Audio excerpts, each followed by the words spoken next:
What up, everybody? This is Kevin here. I'm going to tell a story from the hills of East Tennessee. It's not going to be no Jerry Clark, oh, Lars Marcel Ledbetter, and Uncle Vesey, or it's not going to be, you might be a redneck if, or a get her done story. All that stuff's scripted.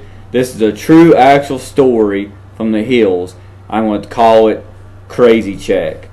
I worked out in Benhams, Virginia. If anybody's from that area knows, Benhams is just a little hole-in-the-wall town. There's nothing there, actually. There's a little place called Benhams Mall. Well, anyway, they had a little country store out there called the Benhams Mall, and I worked for a man named Ike Mumpower, and Ike was out there one day eating lunch, and this guy named Steve was about 300-plus pound guy, and he said, Ike, I don't know what I'm going to do this winter.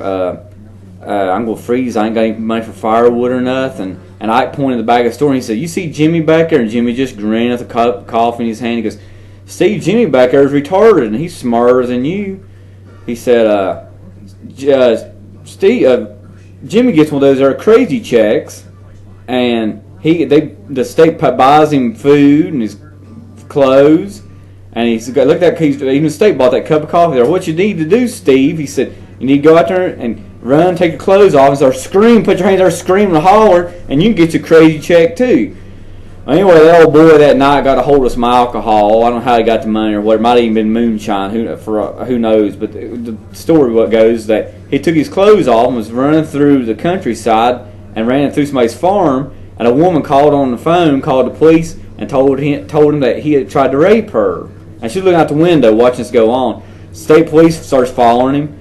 He falls down a hill. This guy's 300 pounds, and they arrest him. They put him in a nut house up in Marion, Virginia, for all of 2 or 3 days for evaluation. Well, they let him out because they tell him he's not crazy, but he has to serve a week in Washington County jail.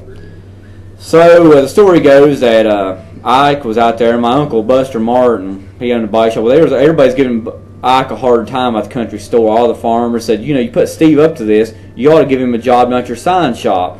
Well, sure enough, Ike hired him. And the boy done a really good job. He was a hard worker for about a month. And all of a sudden one day he came in, and his feet looked like they hurt anyway. He wore these old leather shoes that make you cringe looking at them. And anyway, he came there with crutches. He said, I said, what's wrong with your feet, Steve? He goes, well, all my feet are killing me. He came the next day. He said, oh, it won't be long. Next week I'll have me a workman's comp check.